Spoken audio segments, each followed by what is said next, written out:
for 30 minutes towards the end of this session. So you are requested to access it through the mail only. So all the participants are requested to be on mute.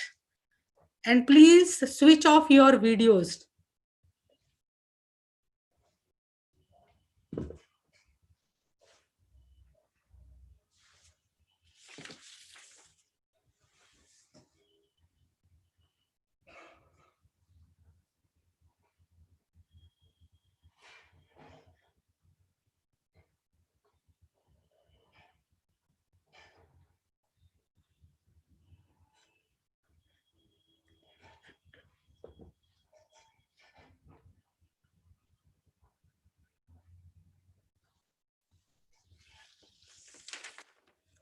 All the participants are requested to be on mute throughout the session. And please switch off your videos also. You are requested to post your questions on the topic to the Honorable Lieutenant Governor, Dr. Kiran Bedi, and other speakers through the chat box.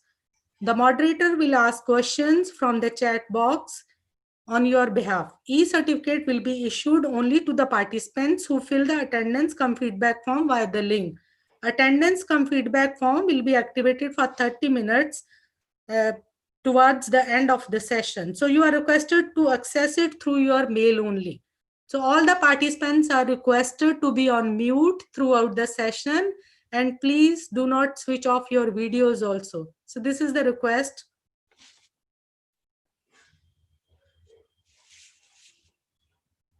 Honorable Lieutenant Governor Dr. Kiran Bedi will join us sharp at 5:30.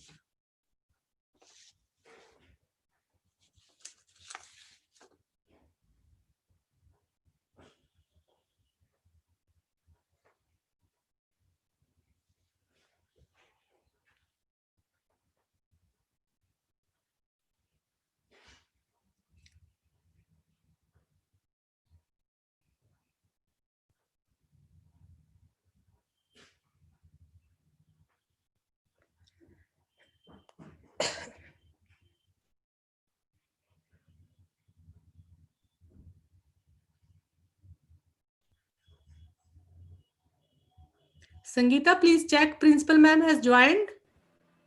No, ma'am, but Chairman sir has joined. Okay.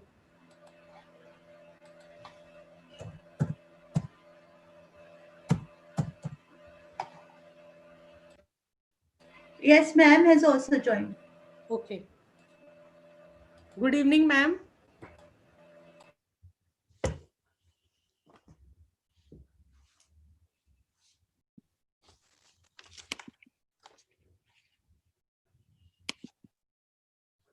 Good evening, ma'am.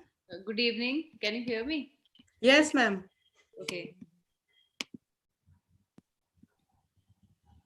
Ma'am, shall I start at 5:25 because Honorable Governor Dr. Kiran Bedi will join sharp at 5:30. Yes, you can start and just check the chairman sir has joined or not. Yes. Yes, ma'am. Has joined. Yes, ma'am, he has joined.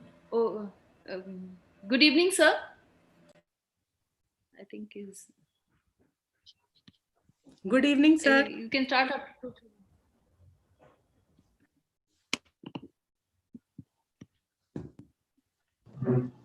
Unmute. Video on है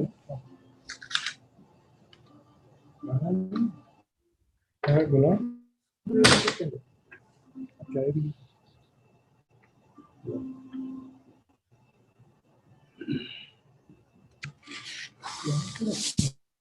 Good evening, sir.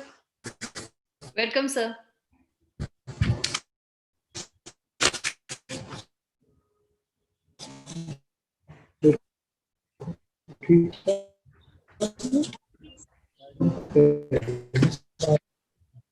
Yeah.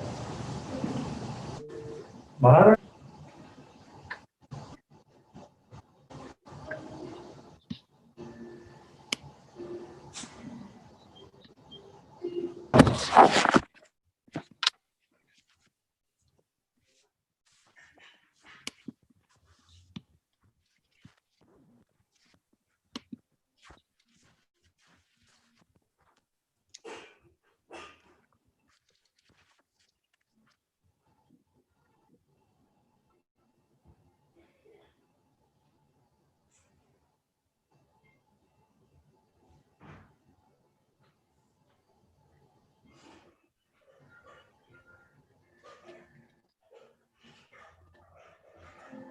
Good evening, sir. Ma'am, shall I start? Yes, you can start. Good evening, Honorable Lieutenant Governor of Puducherry, Dr. Kiran Bedi, former IS officer, Mrs. Shalja Chandra, Chairman Governing Body, Padam Shri, Sardar Vikramjit Singh Sani, Principal Mata Sundari College for Women, Professor Harpreet Kaur, teaching and non-teaching staff, students, and all other participants. Experiences are an essential towards achieving one's goal, both at workplace and in society. Today, women are breaking the glass ceiling in a number of fields which were earlier considered to be domains of male preserve. With a view to empowering young women, Mata Sundari College for Women is bringing together legendary women leaders so that they can share their experiences to inspire, motivate, and empower the next generation of young women. Today, we have with us very dynamic, inspiring, and committed women who needs no introduction and are role model for young girls. Now, I would request Professor Harpreet Kaur, Principal Mata Sundari College, to welcome the guests. Over to you, ma'am.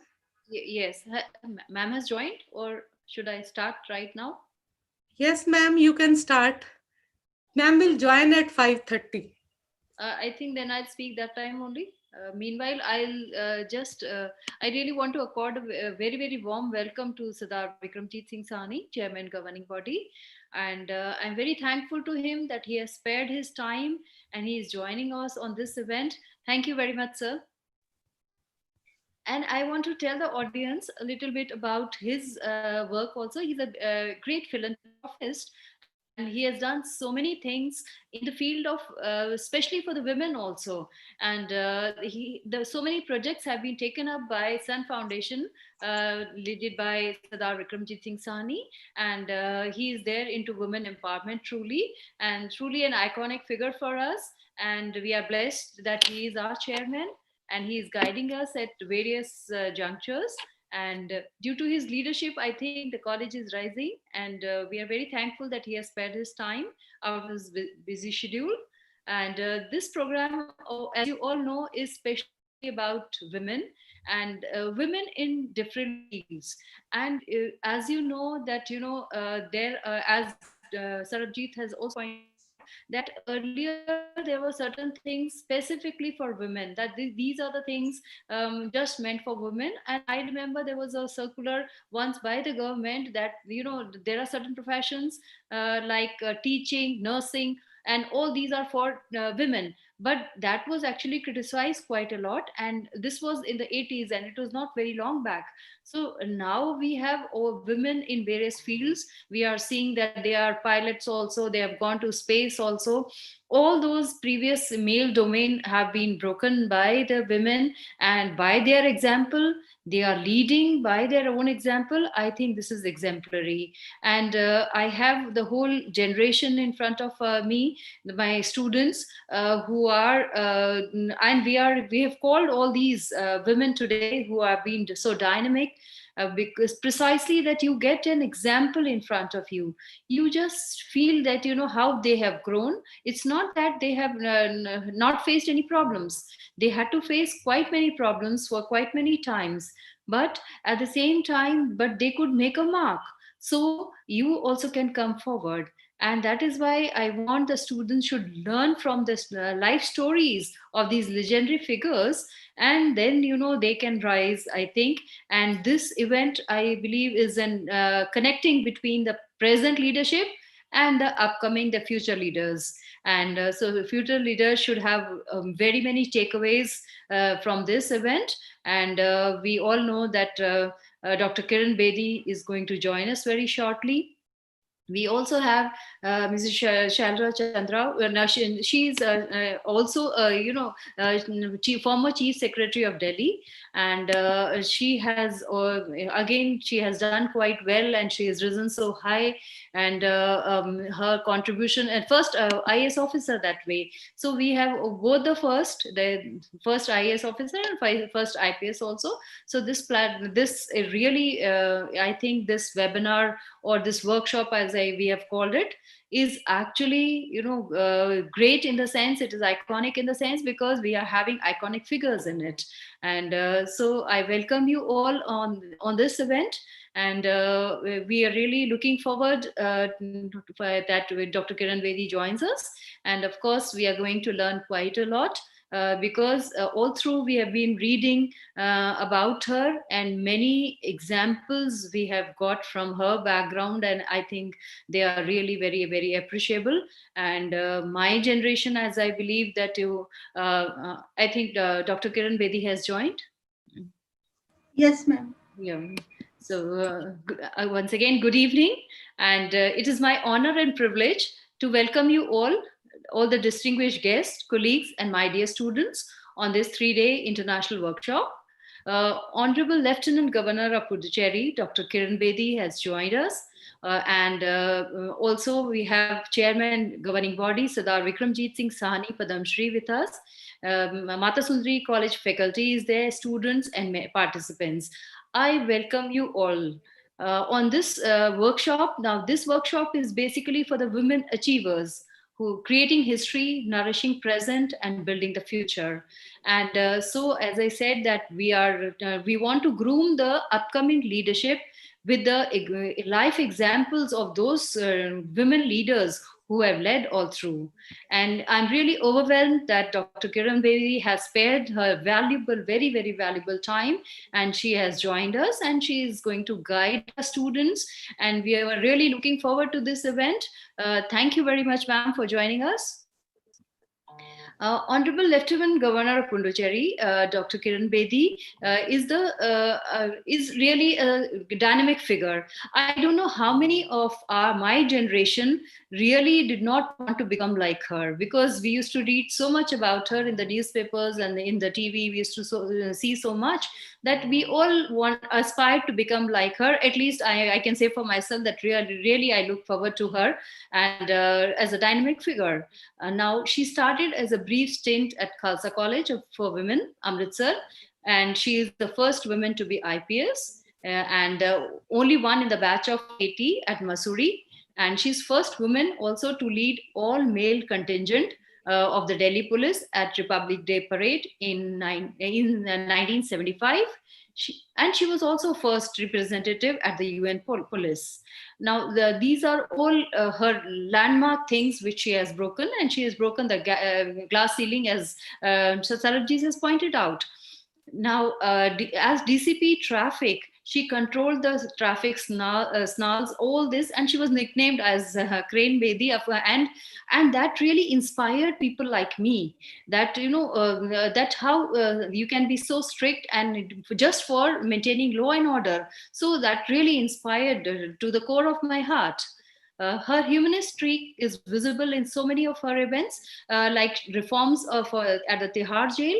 And also, as a social activist, she has been talking against drug abuse, working against drug abuse, and India Vision Foundation.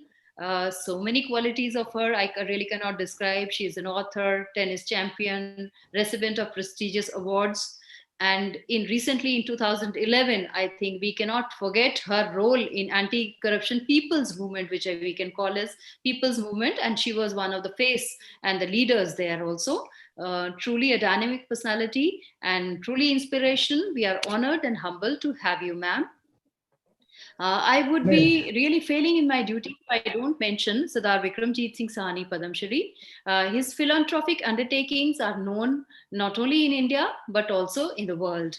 He has been instrumental in taking up really good projects about women empowerment, Project Surya Kiran for empowering rural women and giving vocational training to them, Save the Girl Child, whose face was Priyanka Chopra, Farmers Widow Cause, and recently I could see in the TV and NDTV and many others covered it that Sun Foundation has imparted sanitary hygiene to the Tihar inmates. Sir, I welcome you. And along with this, I also welcome all the participants who are here, Dr. Sarabjit Kaursari, my students, faculty members, and I'm sure this workshop will be a memorable one.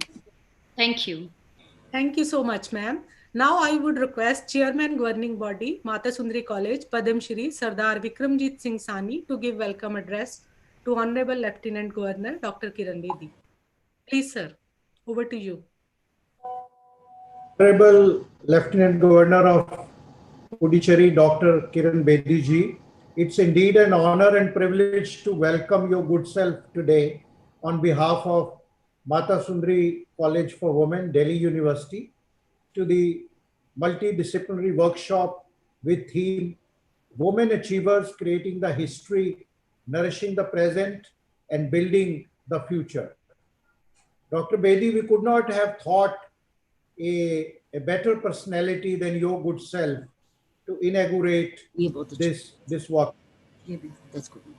I feel when a woman makes up her mind and is determined to make a change, and when she takes it in her hand to guide the way, and when she is convinced that something needs to be done to uplift the society, nothing and no one can stop her, as has been demonstrated by your own exemplary career. We are extremely proud and grateful to be in the presence of such great inspiring women of our country who is living example of this strength, grit and determination. I think through this webinar in these COVID times, let's give a warm welcome to our distinguished chief guest and keynote speaker, the Honorable Lieutenant Governor of Puducherry, Dr. Kiran Bedi.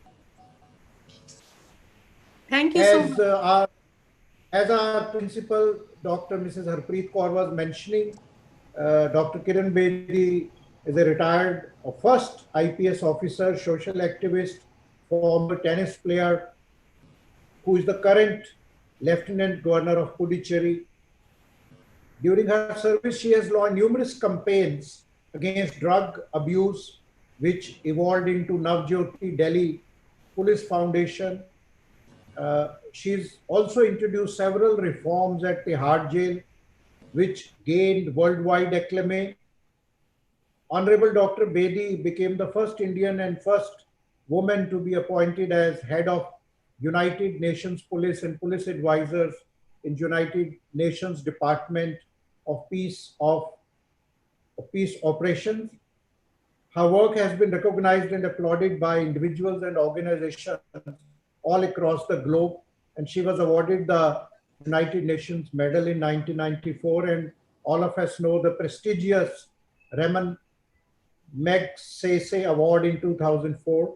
Of course, she has written several books and of course runs the famous India Vision Foundation. Her work as an activist fighting corruption, as just now was being told, work for causes like Swachh Bharat Abhiyan, standing up for the rights of women and strongly advocating environmental causes. I think her journey to this day as LG of Lieutenant Governor of Puducherry is absolutely exemplary, challenging, invigorating, and inspirational. You have made our country proud through your immense contribution to the society. And I hope, Dr. Kiran Bedi, you will always remain a great source of motivation to all the women for many, many generations. I'm so honored that you have joined us today. With these words, I welcome you, Dr. Kiran Bedi. Thank you. Thank you so much, sir, for being with us on this evening. Now I would request Sangeeta, please play the introductory video.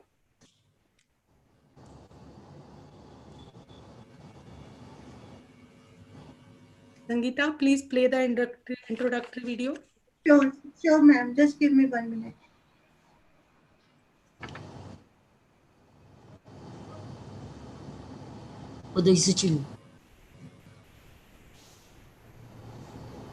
That light on. That light.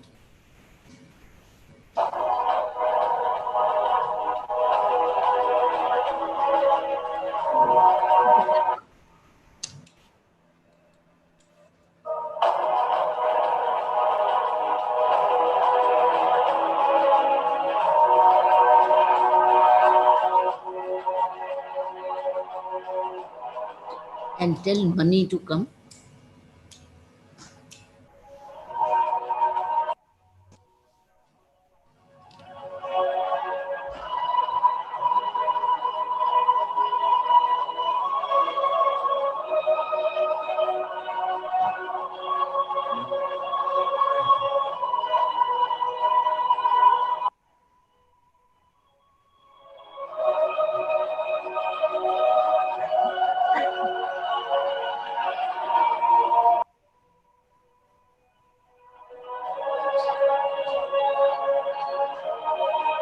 Now the pictures to Mr. Shran. Yes.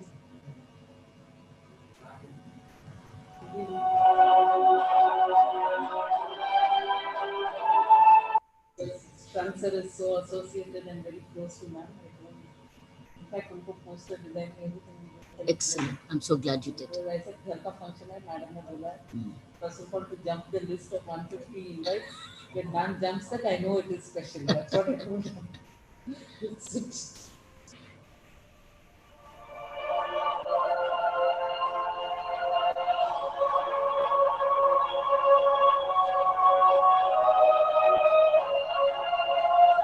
Rosa, there's a fan here.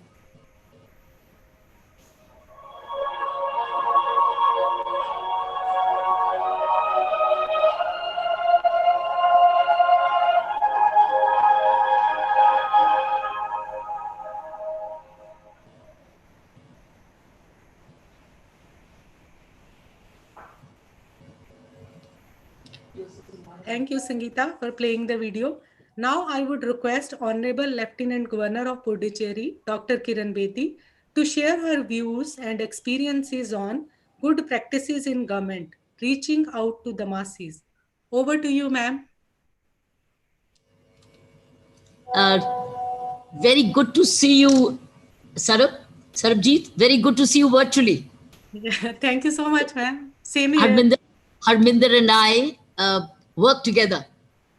I know, Mr. ma'am. And I work together, and good to see you virtually. Thank you so much, ma'am. I know the energy and strength behind Harminder, so very happy to meet you. And when Harminder told me that it is your college and it's your program, you are family for me. Yeah.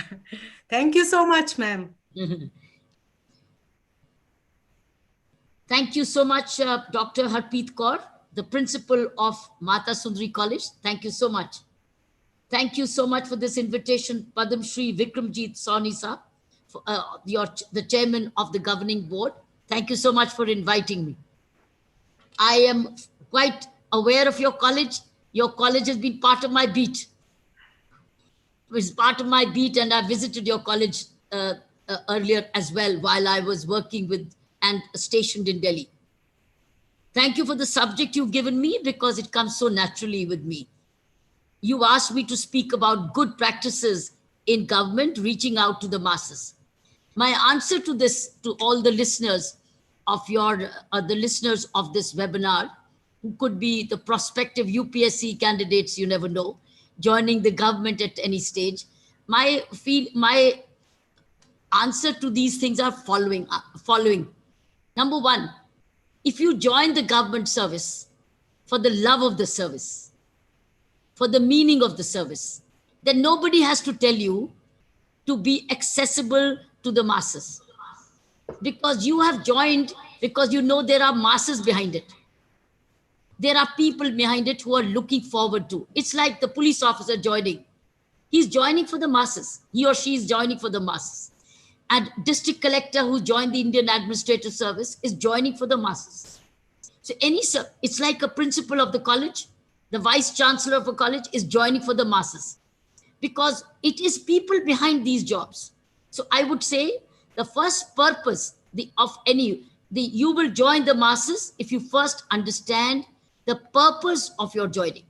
The purpose of your profession makes you automatically connect with the masses.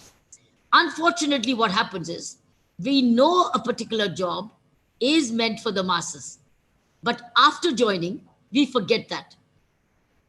We distance ourselves from the people. We forget that. Those of us who remember that our work, the reason for our joining the services was for the masses. It's like the vice chancellor being available to the students.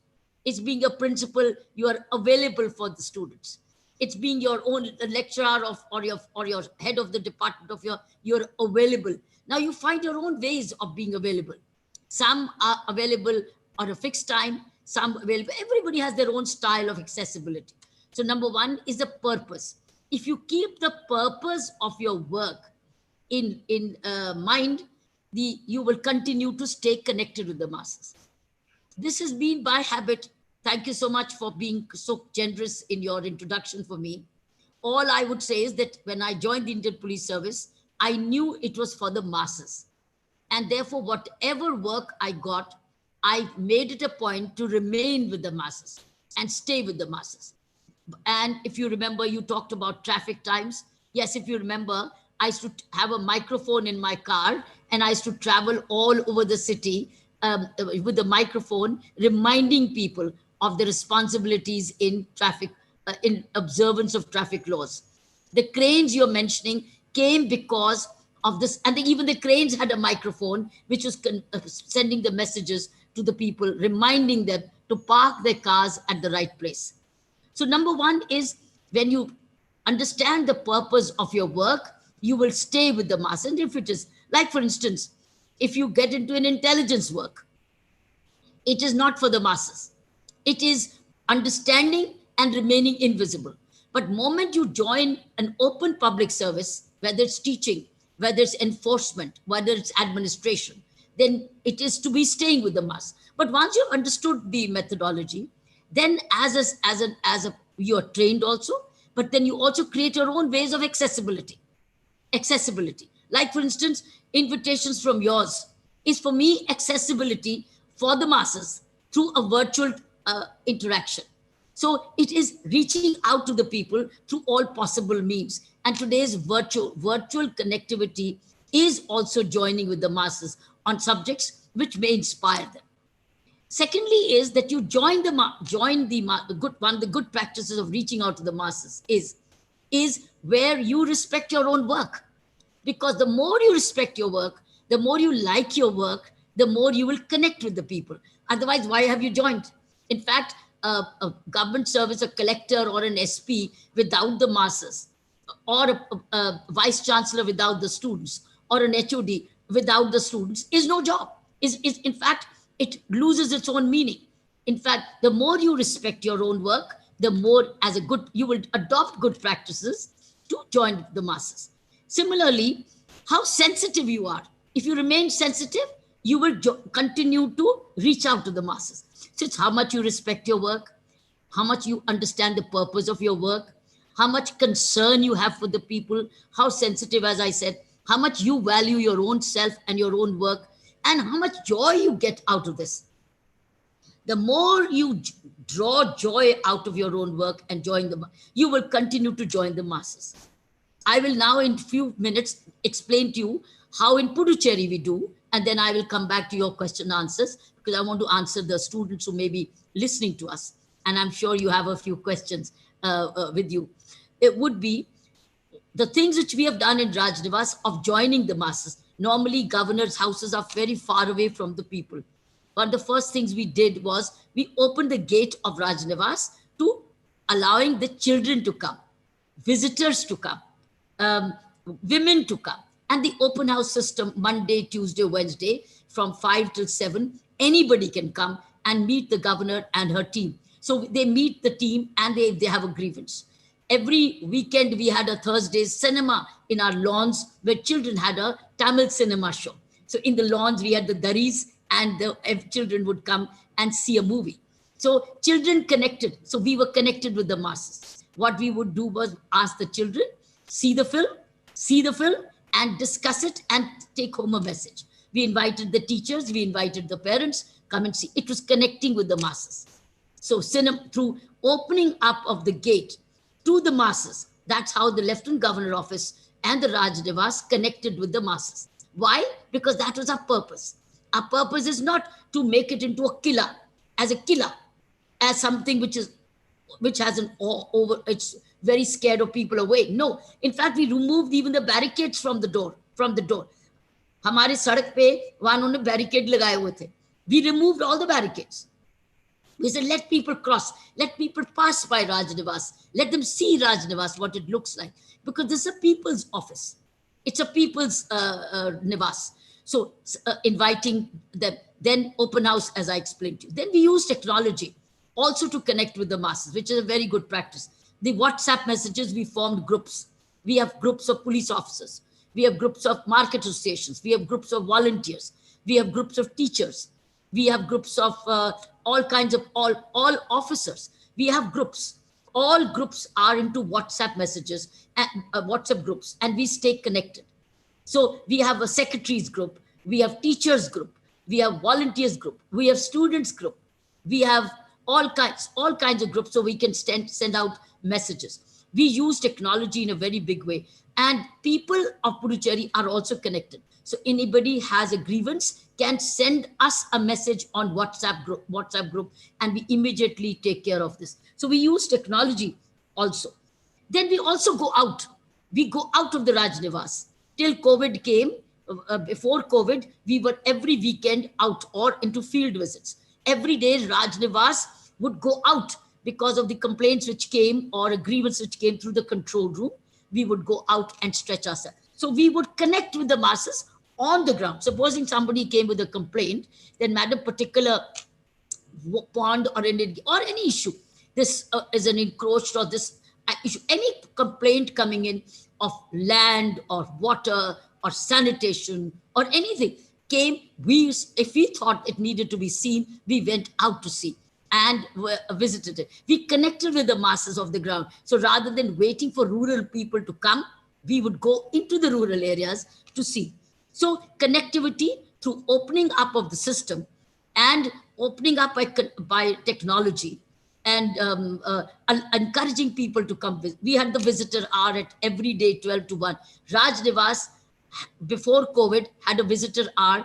Every day, visitors could register online, whether they were German or foreigners or Europeans. We had tourists, as you know, Pondicherry has tourism. So we used to have people, they wanted to see the Darbar Hall, they want to see LG's office. So we invited them, and they would have pictures of this place and take pictures all over the world they came from. So this is how we connected ourselves with the masses, by going to them or allowing them to come, responding to their grievances and getting their matters addressed. This is how we connected with the masses, and which is why Rajnivas became accessible to all sections of society, all age groups, all regions, and people who start to feel that we are here to serve them. So friends, these are some of the good practices I thought I'll share with you.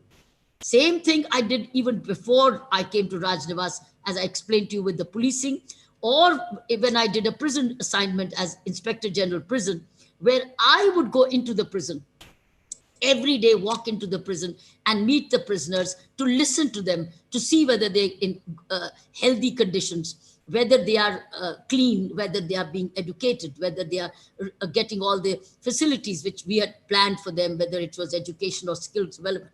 We've done lots of things for them. A lot of NGOs used to come those days. And so this is how we connected with, now for me, the prisons inside the prison, who were 10,000 of them, were a mass. They were like masses. They couldn't come to me. In that case, I used to go out and connect with them every day. Now, this is what a government servant. Similarly, as Deputy Commissioner of Police, when I did district police assignment, I used to have an open house time for people to come one by one. Some did not have the paper to write. I used to have my staff to assist them to write their complaint, take a piece of paper, and so that I could attend to them. At times, I used to have more than 120 complainants sitting outside my office to listen to one by one, and we did. It was our duty. So we were connected with the masses, by which crime fell, and more faith, corruption fell, because you were accessible to listen to the people. I think that's the reason for a public servant to be there in the job wherever they are. We all have a reason to be there, as long as we continue to fulfill that reason. This is what it means, having good practices in the government by connecting with different forms. It depends on where one is posted. I thought I'd share with you some of the practices I adopted in my work, and we do in Pondicherry, but I had done this also prior to that. So it came as a habit. The fact is, as long as you stick to the purpose and do not forget the purpose of your being wherever you are, you find your own strategies of doing it and you evolve. Thank you so much once again for inviting me, Professor Harpreet Kaurji and Padam Shri Vikramjit Sawhney Saab and Dr. Sarbjeet Kaur Sran Saab. Madam, go ahead, and I'm open for your questions and answers. Thank you so much, ma'am, for giving such a stimulating speech, how you had connected to the masses. So, yes, ma'am, there are so many questions in the chat box. I will read one by one. So this is a question by Zainab. And she is writing, we have seen in news that there are large number of coronavirus cases in Pondicherry, but now situation has improved drastically. How have you achieved this? I think this is the most relevant question during this corona crisis. Everyone is looking for the answer to this question, ma'am. COVID virus needs very multi-dimensional management. First of all, its own people, where people must understand that they are the self-preventer. If they wear a mask, they are saving themselves from getting infected and also not infecting the others. So first of all is your mask wearing. They understand. Secondly, if you keep your hands sanitized, then it's totally self-protected. Mask is mutual protection. Sanitation is self-protection. Then social distancing is also mutual protection. First of all, is this people, the more they understand, the more COVID will be, you will be saved from it. Despite your protection, you may still get affected because somebody else is making a mistake. But if you maintain social distance, and if you are being invited and you observe, it's called COVID etiquette. So that means a lot of COVID infection or virus affecting you is a lot in your own hands, both to self-protect and to others. Now we promote this. We constantly are messaging this in our own ways, through media messages, through radio messages, pronouncements. The police does announce. We continue to insist. Municipality does, police does, we do, as LGI do, as secretaries people do. So we do a lot of media communication. Besides that, it's a treatment. It's a search for who is having a fever clinic. So we open area-wise fever clinics and request the people to come quickly, answer if you have a cough and a cold, and you have, come and get yourself tested. So in case you have COVID, then we can detect early and send you for treatment, because early detection is early prevention. Delayed detection could be leading to more consequences. So we have fever clinics right to them. We also have mobile clinics on a mobile, so we can do the RT-PCR test or the other kinds of tests so that we can detect you quickly. So we connect again with the masses. We also request them to come and report. Then we have very carefully managed clinical management, so that if those people who've come with comorbidity, because some who may have a comorbidity will become more vulnerable, because COVID hurts your immunity system, your immune system. And when it hits your immune system, and if you have other parallel issues, then you need extra care from the doctor, so that the immunity is built up, and therefore you need very strong clinical management. So we do clinical management, we work on prevention, we do our treatment, we do messaging, and then we also do enforcement. People who are not listening to you, then you also find them to basically tell. So it's enforcement also, prevention also, messaging also, treatment also, mobility also. And then we, most important as far as management is concerned, every afternoon we review what has worked, what do we need to do. All the doctors we have a very strong control room, which is overseeing all these responsibilities. So the control room looks at all these. The control room officer, secretary who's in charge of control room, talks to the doctors as a group by one messaging. Similarly, the collector talks to the main senior doctors as one messaging. And every 2:30 p.m., I do a meeting with all the key pillars to do what is happening. So by this kind of connectivity, we've been able to somehow control the problem, but the problem is not always very controllable, because there's an intermixture. Like, for instance, Puducherry is a tourist place. So people come from all directions and come here, and they may not observe and they may spread it. Therefore, the messaging is, do not sit in air-conditioned closed rooms. If you are in closed by air-conditioned room, open up the doors.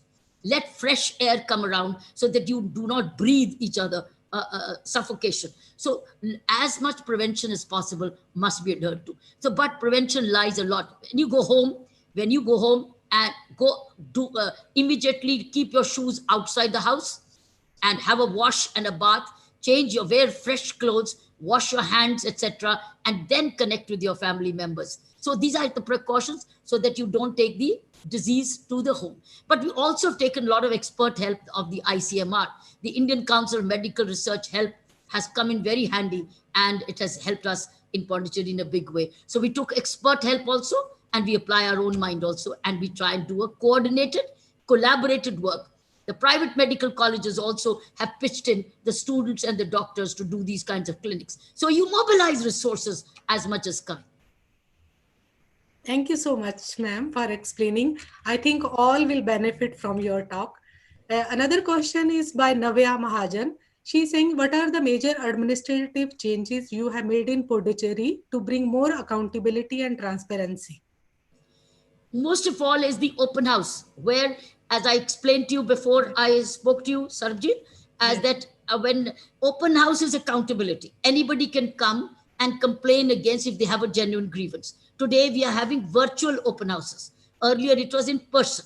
So now open house remains, WhatsApp groups remain. Anybody can write, call up 1031, call up 100, and every complaint is tracked and looked into so that it is found out. But another thing which I do, if the complaint comes to me and which I feel requires urgent attention rather than only a report, and by the time Mr. Shran himself is the chief vigilance, he takes care of he's also secretary vigilance. So I would then send it to Mr. Shran and say, come on virtual and find out whether this complaint has any ite of truth. So we don't only wait for a report. I will send it to Mr. Shran, and Mr. Shran will immediately look into it and tell me, yes, ma'am, I think we need to go deeper into this complaint. But moment you start attending to the matter, immediately the message goes that it is not a paper. It is now an issue for us, which is concerning. So I think this is how we've raised accountability, by fear of getting caught, fear of exposure. And then we also sometimes put it into our groups to let people know this is what's happening, this is not acceptable. So the fear of exposure, fear of getting caught is very high. You must raise that fear quotient very much. Chance of certainty of punishment is important. So we try and do that. Thank you so much, ma'am. Another question is by Zenat, and she has pasted the same question. I have seen in media that you conduct a open house in Rajnivas to hear public grievances, how it is helpful in bringing efficiency in government. It is, because see, once the people know that they can connect with the powers that be, it gives them a trusting. Government must be trusted. People must get the feeling that they have somewhere they can always go to, and they will be heard, and that action will happen, and that they will not get influenced. Trust quotient for administration is very, very important. And this is what open house reinforces, that we follow up the matters. And we have an efficient team of officers who follow up the matters. That's why we always say we are working like a team, Rajnivas. Our Honorable Chief Minister of Puducherry calls the Lieutenant Governor office that it has 6 governors, because everybody works like a governor here.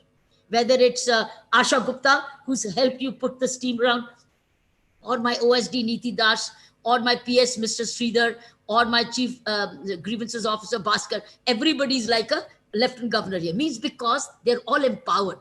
Well, Yeah. they're self-driven. They work on their own. Every public servant must do the right thing on their own and not be told to do or reminded to do. That's why our Chief Minister says, Raj Nivas mein to 6 governor. हाँ हैं 6 governor. सही बात है. Yes, ma'am. Ma'am, another question is by Harsha. Lots of work on water conservation was done at Puducherry. What are your views on this? Absolutely the need. I'm telling you, every student should owe itself to water conservation, greening and water conservation. If the whole youth, 300 million youth of this country gets involved into some tree plantation, some water conservation, pond care, tank cleanliness, whatever. See, आप देखो गुरुद्वारे में car सेवा करते नहीं? कैसे कर सकते? We do car seva. Do they employ? Do they have a contract of PWD? They do the car seva. Mandir tanks, Gurdwara tanks are cleaned by car seva. Kar seva means kar seva. Do serve. They don't do PWD contracts and spend lakhs of rupees to desilt a tank. It's everybody kadai utha ke, everybody does the kar seva, and the whole tank gets served because you think you are serving the Lord. You are pleasing God. This is what we can do. in our own areas, in villages in particular, wherever we are, particularly in the rural, and then conservation of water. We must save water wherever we must. Ma'am, another question is by Amrit Kaur. She's saying, my question is about the struggles you faced during your term as an IPS officer and how you managed to create a space for yourself in a male dominant society and profession. You see, I'm here to succeed and not complain. I'm here to do and get things done. I have come here prepared. I have the energy, I have the skill, I have the capability, and I have the will, and I have the purpose. So where is the problem? Challenges will come. Let them come, deal with it. That's my capability. And I have the confidence, and I upskill myself. I mentally, with the right attitude, with the right set of habits, I nourish myself, not just bodily, but also mentally and spiritually. If one nourishes oneself physically, emotionally, mentally, you are then ready to take on challenges which come. In every life, there are challenges. There are challenges which come which are beyond your control. But what happens in the end is, how have you dealt with it? Not crumble, but continue to stand up. Because if you don't stand up for yourself, then who will? Because many others may be dependent on you to stand up. Therefore, you have to continue to apply your mind and deal with the situation to the best of your capability. But you have to be prepared on a daily basis. You cannot rest on your oars. There's no holiday in good attitude. There's no holiday in right attitude. There's no holiday in good health. COVID has taught us one clear message that if you are gifted with good health, you have everything. You may have wealth, but if you don't have good health, wealth will not buy you health. Health will buy you wealth. So I think once you get these right messages and you continue to nourish them, not forget them, not forget them. Even if you're feeling low at sometimes, revive yourself on a regular basis and come back and live your day. So I also have my lows and highs, doesn't matter. But you have to continue to reinvent, revive, re-energize. So it's like taking your own nutrition on a regular basis. And this is self-nutrition. Ma'am, if you permit, can I take the one more question? Zarur. It is from Nidhi Sharma. She is saying, how do you deal with failures when I believe a job post you are holding is very challenging and demanding? Also, what would you like to advise to the upcoming civil servants? Failure happens when you give up and give in. If you don't give up and if you don't give in, but you keep trying and you keep finding a way out to find a solution, you do not fail. You fail only when you stop trying and you give up, and because you chicken out. Don't chicken out. If you don't chicken out, you're not failing. So I don't chicken out. I find solutions. I look for answers. Where are the answers? So as long as I continue to look for the answer and keep working for towards the answer, you don't fail. I don't fail. I succeed because I keep the effort on. So if you keep the effort on, you're not failing. It's only when you stop the effort you fail. Why should I fail? When I know that I must keep the effort on, when I know the solution lies in effort. So continue with the effort. You fail in your class when you stop studying. You don't fail if you keep reading and preparing. You may not get the highest marks, but if you keep preparing, keep learning, keep seeking help, you don't fail, you succeed. Because you may not succeed in getting A grade, but you will not get D, because then D means absent. You're failing because you didn't even sit for the paper. So what I'm saying is that if you keep the effort on, then you're not a failure. Thank you so much, ma'am. Ma'am, would you like to wrap up that? Ma'am would like to wrap up the talk because of her prior engagements. Due to paucity of time, we cannot take more questions from the chat box. Chat box is full of questions, ma'am. We cannot take more because ma'am has prior engagements. Thank you so much, ma'am, for sharing your views and experiences with all of us. This was an enlightening session, which I am sure shall motivate young students for years to come. On behalf of Mata Sundari College for Women It is my privilege to offer vote of thanks to the Honorable and respected Lieutenant Governor of Puducherry, Dr. Kiran Bedi. Please accept our sincere gratitude for taking out time from your busy schedule and gracing us with your presence. Thank you so much, ma'am. I also extend my thanks to our chairman governing body, Padam Shri Sardar Vikramjit Singh Sani, for being with us on this evening. Thank you, sir. And I will also extend my thanks to Principal Ma'am, Professor Harpreet Kaur, who has always supported us. Thank you so much, ma'am. Thank you so much, Honorable Lieutenant Governor, Dr. Kiran Bedi, for coming and honoring us. Thank you so much. No, you thank Mr. Shran, not me. Please thank Mr. Shran, who connected with Ashok Gupta and made it happen. Okay, ma'am. Because it's the credit goes to one call by him was enough. Because for me, the people I work with is my first family.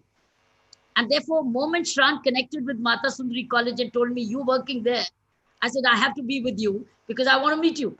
So, but through you, I've met your principal, I've met your governing body chairman. I said, very good. And reconnected with Mata Sundari College. I think I went to your college many years ago. Very, very happy to reconnect with you once again, virtually. Thank you so much, ma'am. Thank you, ma'am. Thank you, ma'am. And we want to see you physically also. As soon as things are over, we would like to have you at the college. वापस आएंगे तो मिलेंगे. और बहुत inspiration था, बहुत. You told the students how to go on and on despite all the failures, all the bottlenecks. And hats off to you for your work. Thank you, ma'am. उनको बोलो फेलियर कुछ नहीं होता है, एफर्ट्स को जारी रखें, मेहनत करते रहे, मेहनत कभी खाली नहीं जाती. एक मैसेज साफ साफ दे दीजिए, कोई जिंदगी में फेलियर नहीं है. फेलियर तब है जब आप रुक जाओगे. चलते चलो, कर्म करते चलो, मेहनत करते जाओ, रास्ते खोलते जाओ. अपने आप रास्ते छोटा छोटा करते करते आप सफलता जाओगे. फेलियर तब होगे जब आप अपना एफर्ट खत्म कर दोगे. एफर्ट मत खत्म करना, यही मेरा लास्ट मैसेज है. मेहनत करते जाओ. हर एक की फैमिली के हालात अलग अलग होते हैं, लेकिन अगर जो भी आपको भगवान ने दिया है उसी पर काम करते जाओ, वही एक दिन बहुत कामयाबी देगा. कहीं पर भी होगे, जो है उसी पर बिल्ड करो, वही मल्टीप्लाई करे. Thank you so much, ma'am, for giving us so much time. I know you are always busy with the administrative work. Thank you. Keep everybody on toe. I know this, ma'am. Thank you Thank so much. Thank you, Dr. Kiran Bedi. Thank you, Sani. Thank you, Dr. Kiran Bedi ji. We are taking away two things because most of us here are self-made people who started their careers grassroots level. I myself was a government servant like your good self. तो दो take आज के कि मेहनत करते जाओ, effort करते जाओ, believe in Yama. And second, which we are taking away is connect. Stay close to grassroots level so that the masses can be benefited and the concept of socialism, social equality of distribution of wealth and what we're talking is achieved. Thank you very much. We are through which, but we like after this COVID thing is over and we have vaccine, then we like you to be the chief guest at our annual day. And our youth festival is the best festival of Saran of Delhi University. So on one of these occasions, we will invite your good self, and we do hope you will accept our invitation. Thank you. Thank you so much, ma'am. Sangeeta, please check whether Shalja ma'am has joined.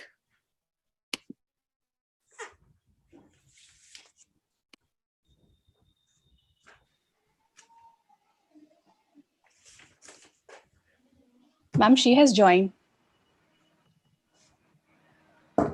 Good evening, Shalja ma'am. I would request our principal ma'am, Professor Harpreet Kaur, to give a welcome address to Shalja ma'am.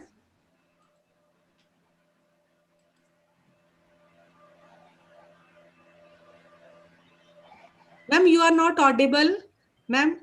I have switched on my, I've unmuted myself and I've kept the video on. Good evening, ma'am. Good evening. ma'am. Can you see me? Yes, we can see you, but it is little dark, I think. Dark? Yeah. Okay, let me see if something can be done. Um,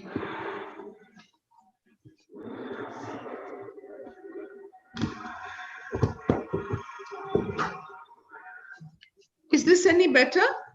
Yes, definitely. It is much better. All Yes. right. So I've just changed the other side of the room, that's all. So good evening, Ms. Shelda Chandraji, and to this event, which is so special because here we are actually want to guide the upcoming generation, and we want to take examples, life examples, of the stalwarts, and in that vein, we have invited you, and you are you have joined us, and we are very thankful to you, ma'am, for joining us, for sparing your precious time.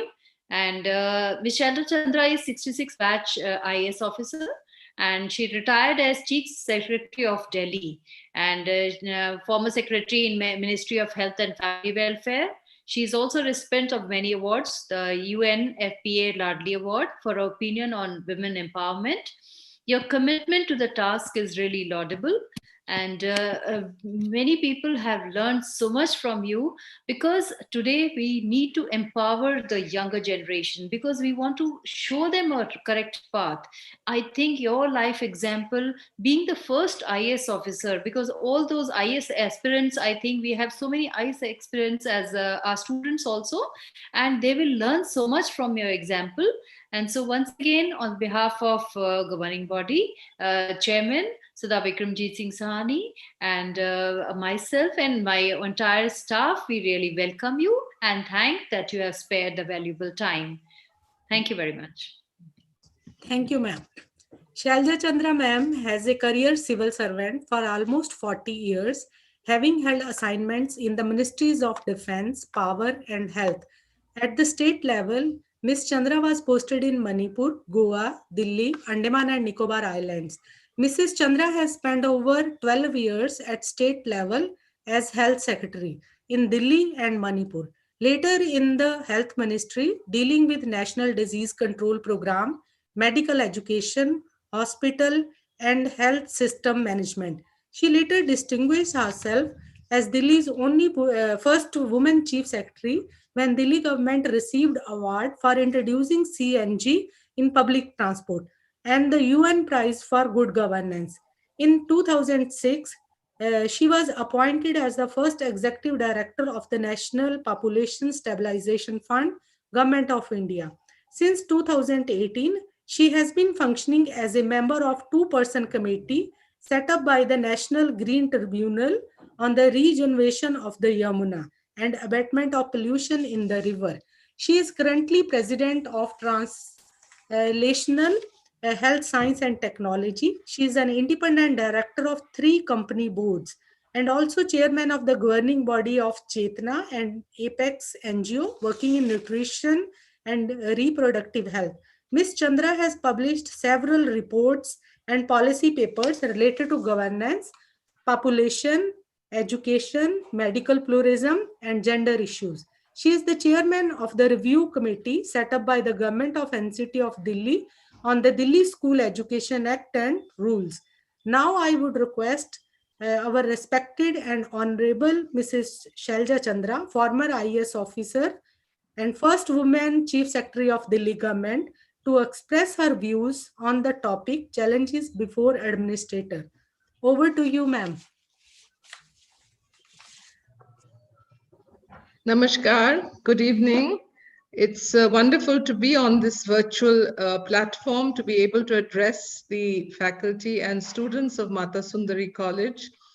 I'm grateful to the chairman of the governing body, Sardar Vikramjit Singh Sahni, and the principal Harpreet Kaur, and of course, Mrs. Saran, for giving me this opportunity of being able to address the students, because I think when you've had a long career before you, you feel the need to share what maybe you did wrong, which they should avoid, or you did right and requires to be expressed, not only benefited from.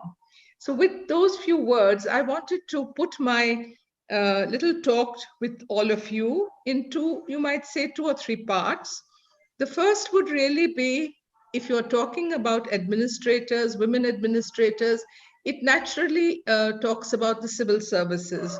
I know that Mata Sundari College actually produces students who go into many other walks of life, and therefore the IAS and civil services may be an option, but you really have today hundreds of options which mustn't be lost sight of, because we never had them at the time when I did the civil service exam.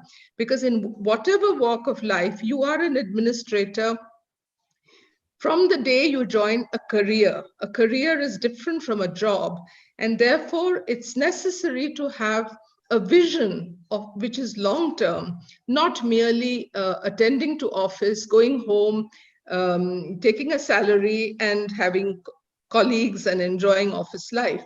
That's a very limited kind of a perspective. So firstly, being an administrator does not really only affect civil servants. It really goes across the web and the woof of all the jobs women do, all the career jobs that women do. Second thing that I wanted to mention was, what are the biggest challenges all women face? It's not a question of whether you're an administrator, but as long as you are in a challenging job, you will have challenges. I want to discuss some of them, which through research, actually, everybody's agreed upon. These are not my experiences. This is something I have read about, and I have also been a part of many of these UN bodies which have studied subjects like social discrimination against women in ways which you really don't even understand till much later in your life. That needs to be discussed. That's the second part. And the third, I want to motivate all of you, both the faculty and the students, because I think every day for a woman is a challenge. And you wear so many roles and you have to commit yourself to do so many things. And sometimes we try and become perfect at everything. You want to be a perfect officer, a perfect wife, a perfect mother, a perfect daughter. You want to be a perfect host. In trying to do that, the stress that it creates around a woman is only known to her. People only see the end product and discuss that. And therefore, is there a place really for not taking that much trouble to attain perfection? Because in doing that, sometimes the qualities which are the most treasured, which are personal to you, get walked over. So these are the 3 parts in which I will discuss things. The first part is being an administrator. What is an administrator? Basically, you should be prepared to organize things. Your biggest role is to help to formulate some ways. It need not be high policy. It can be just the organization that you work in, a particular business. Maybe it could be in a district office, just a subdivisional officer's work. It could be much higher. You could be a secretary to government. At all times, an administrator faces the problem of helping people within the organization to be led and to show leadership to lead them. For men, a lot of this comes from a sense of entitlement, that they are the boss. They have reached that chair because they are entitled to it. Maybe they crossed the same hurdles in terms of examinations, but having occupied the chair, it is almost considered a birthright that you can exercise authority. With women, and this I will share with you, in every job that I have done, including as chief secretary, you were on test. You were being tested by your subordinates, you were being tested by your peers, and people would be more than happy at times to see that you fail. It is important, therefore, to realize that you are not in a perfect world. People will look for occasions when you will get tripped up, not because they don't like you, but the fact is that the bottleneck is extremely narrow. And if you have to shine, you have to be better than others. You cannot say, I did all my work. I am so hardworking. It is important to understand that you are on test. Every day that you go to the office, you're on test. Whether it is just an ordinary person who is coming to you, a public person coming to you, you are being tested. How receptive are you? How empathetic are you? How capable are you of taking something forward there and then? I had a gentleman colleague in the health ministry, and somebody had a terrible pension problem. It was just going on and on.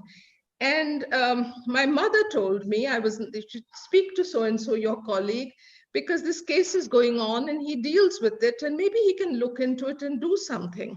So I spoke to my colleague, a very, very charming man who even now is a close friend. And this old man, by then he must have been in his 70s, he went and met the joint secretary and spent maybe 45 minutes talking to him because I had put in a word. At the end of it, he came out saying, what a wonderful person, what a charming person, what a great person. He just listened to me and he heard every word. He gave me tea and he was a wonderful officer. 6 months down the line, I asked, was his work done? It was not. So in a way, I want to share with you that window dressing sometimes goes very far. And women are on tests that, are you doing window dressing from the first moment that somebody enters your room? You are not going to be given 6 months and a lot of praise for just being charming. People will say, dekho, inko mile the, kuch kaam to kiya nahi usne. This is something you have to be up against in every job that you do. And I would share with you that if you are ambitious, you will definitely be facing hurdles. It is not a bad word or a bad, I would say, quality to be ambitious. To be a wallflower is very easy. To be ambitious is something which comes if you're driven that I'm going to excel and I'm going to do well in whatever I've undertaken to do. Sometimes that happens because people put you down and say, अरे उसका तो बस का ही नहीं है, वो तो tour कभी नहीं कर पाएगी, वो कहाँ संडे पे आ सकती है, सर उनको तो ऐसा कोई जॉब दीजिए जो ऑफिस आना नहीं पड़े इसे सैटरडे संडेज को. This is the beginning of the end. If you fall for that kind of you might say label that you need to be at home on weekends, you will not tour at short notice, you have family problems, you may be having them, but the minute you bring those to the office and to the discussion and the table, you will be marginalized. So I would say one of the biggest challenges would be to be able to realize that you're in a career. You have to rise in that career. You cannot think of it as a job. You would have to think of where will I be 3 years from now? Where will I be 5 years from now? Where will I be at the time when things are going to be right at the very top? Am I going to be marginalized because I lack A, because I lack B? Is it good enough to say, oh, I'm no good at numbers, I'm no good at finance, no, I can't handle that, you give me something else. The minute you do that, you have closed 20 doors, because finance opens to you opportunities which are enormous. Economics offers those opportunities. But if you want to feel safe and play safe, that I want to be only in the social sectors, definitely women have empathy for problems, for people. And so they're very well suited for the social sectors. I will not deprecate that. I have spent years in the Ministry of Health. But the fact remains that the big talk and the big achievements are not in the social sectors. They are elsewhere. And since I had the opportunity of working in the Ministries of Defense and Power, I could tell you any number of stories of the atmosphere that surrounds men working in those ministries and those working in the social sector ministries. So that is something about atmospherics that women must understand. One understands it in the house. If somebody is looking grumpy, you're able to immediately know there's something wrong and you have to solve the problem now, because if you let it linger, it may not go, it may fester and become much worse tomorrow. Only women have that perception. Men would not even notice that the man who works for you is in a bad mood.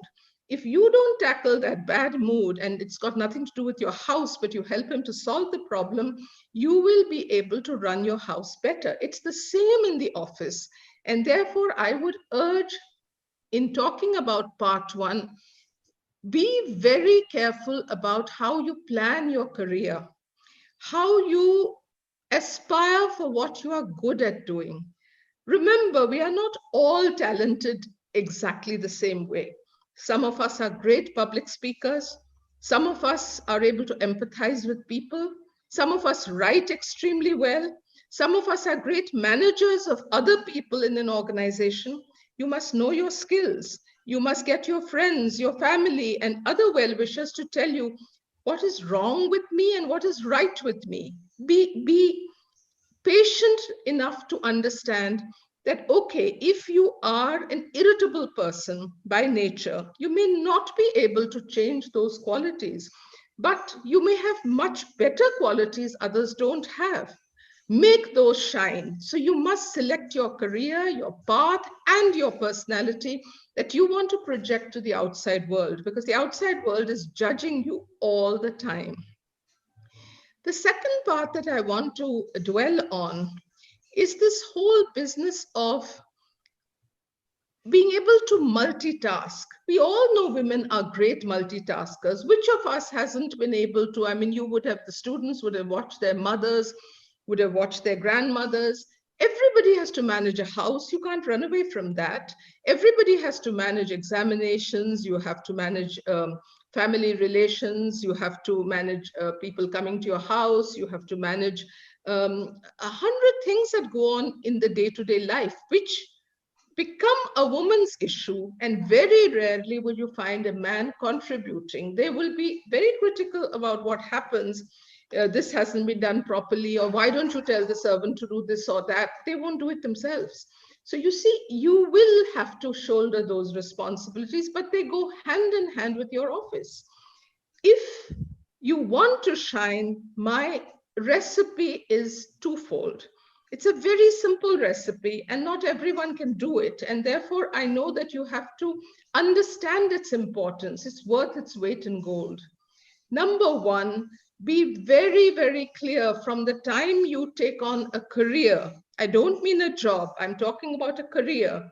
You will have domestic issues which will pull back your every day, your every week. Those domestic issues will come when you least expect them. A child will get measles, the servant will walk out on you, you may fall somewhat sick, somebody in the family may fall sick, you may be asked to do work for your in-laws or somebody, which is something beyond what you had really factored into your day or your week or your month. And suddenly it comes on you. This is going to happen. There's no way that you will have perfection. But what is very important in facing these challenges is to have always at the back of your mind the ability to have a plan B. Never despair. There has to be a plan B at the back of your head. And the other, I would say, little bit of advice I want to give. Nothing will be able to compare with the love of grandparents. If you are able to have the good fortune of having a mother or a mother-in-law staying with you, whatever be the problems that you have to face with your husband who may not welcome the idea, he will welcome them when he realizes that his children are well cared for, not as minders of children, but merely to supervise, that you can take up a touring job, you can be held over in office till midnight, and you will not say, nahi, bache akele hain, hum kaise chalayenge, kind of thing.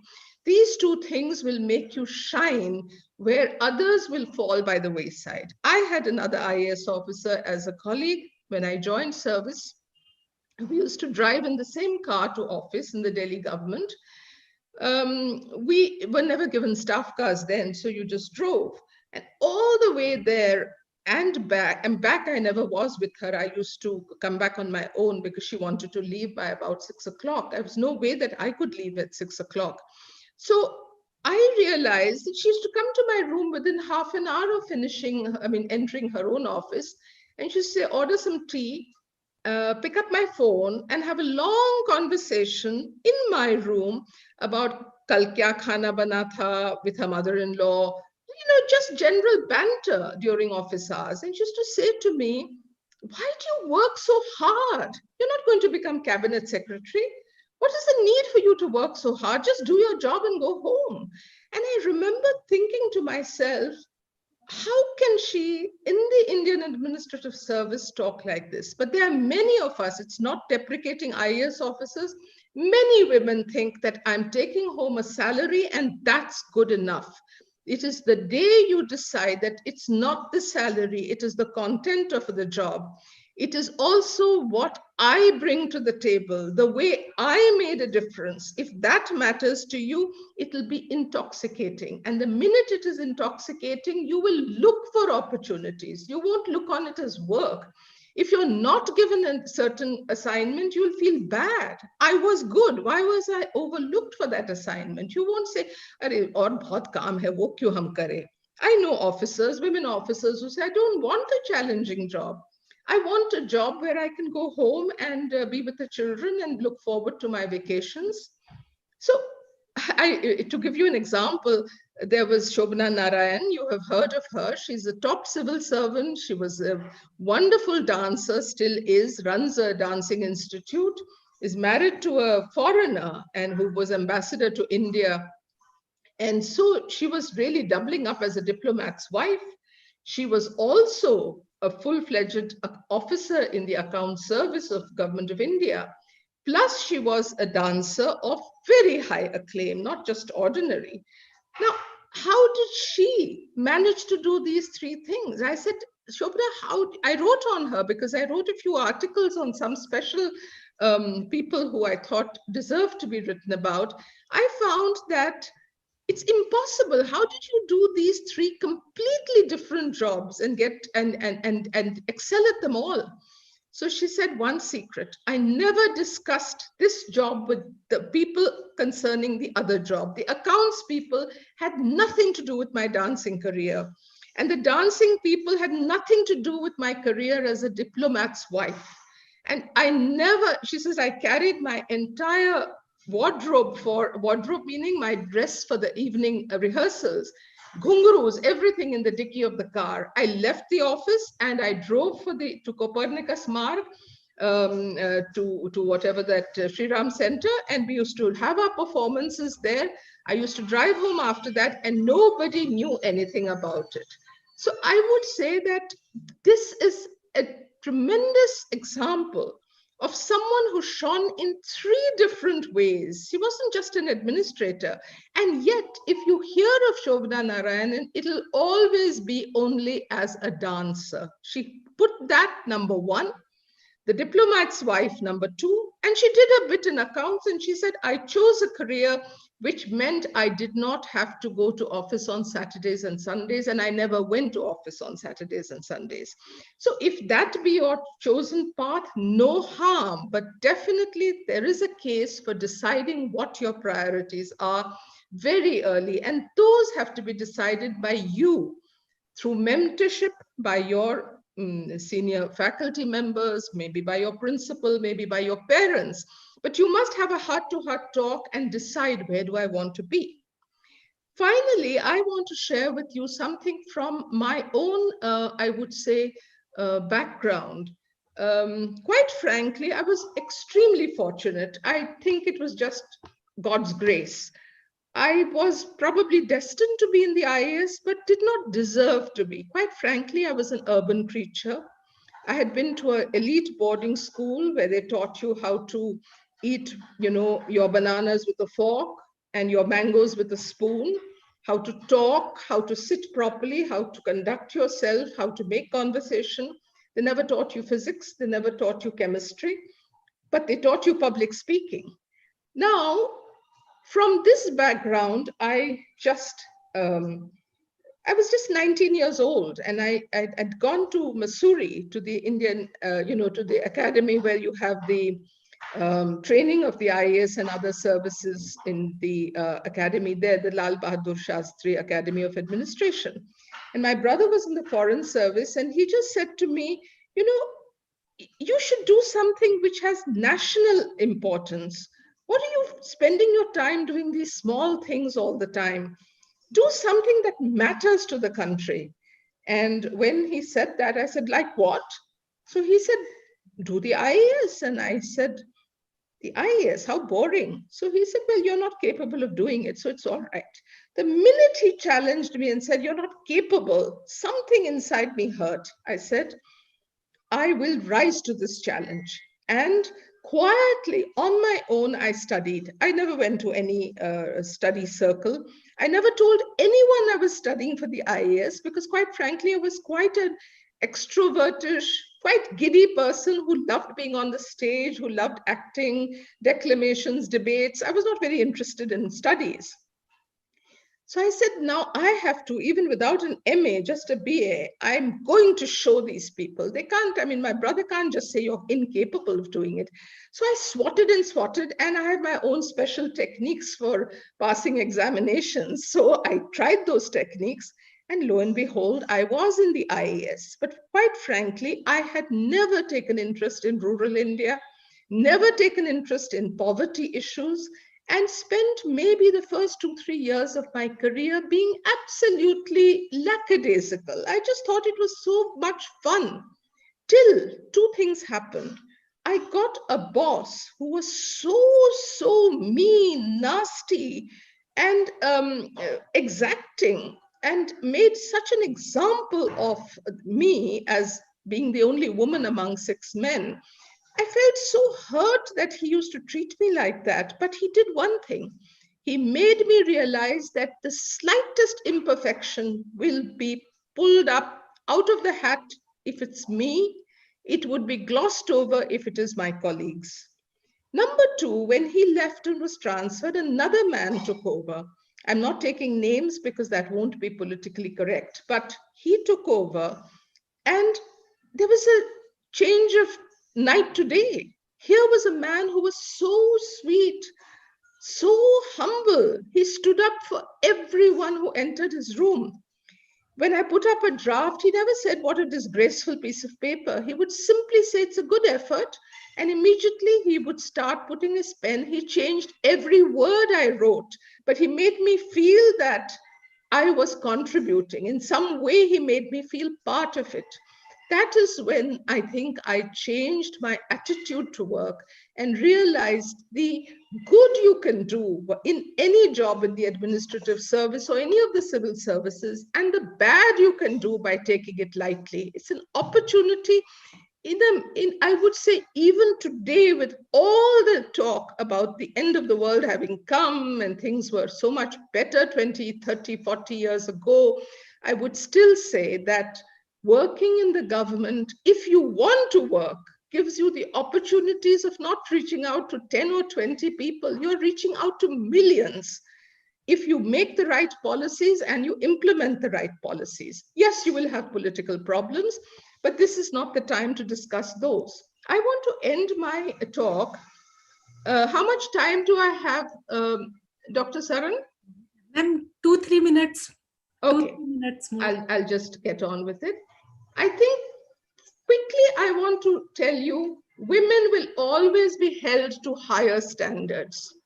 So don't judge yourself by the standards other people are judged by. It gave you the story of my colleague and the pensioner. You will be judged by the higher standards, and be prepared for that. Number two, you will have to fight gender stereotypes.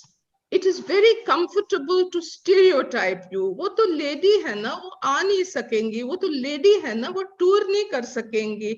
वो lady है ना, वो तो बच्चों का तो problems होंगे. उनको लेंगे तो देखो वो तो हमेशा कुछ न कुछ छुट्टी पे जाएगी. Pregnancy के वजह से छुट्टी लेगी. This will be the back end talk, and you must be prepared for that, the stereotypes, and be able to know that this is going to happen to you behind your back.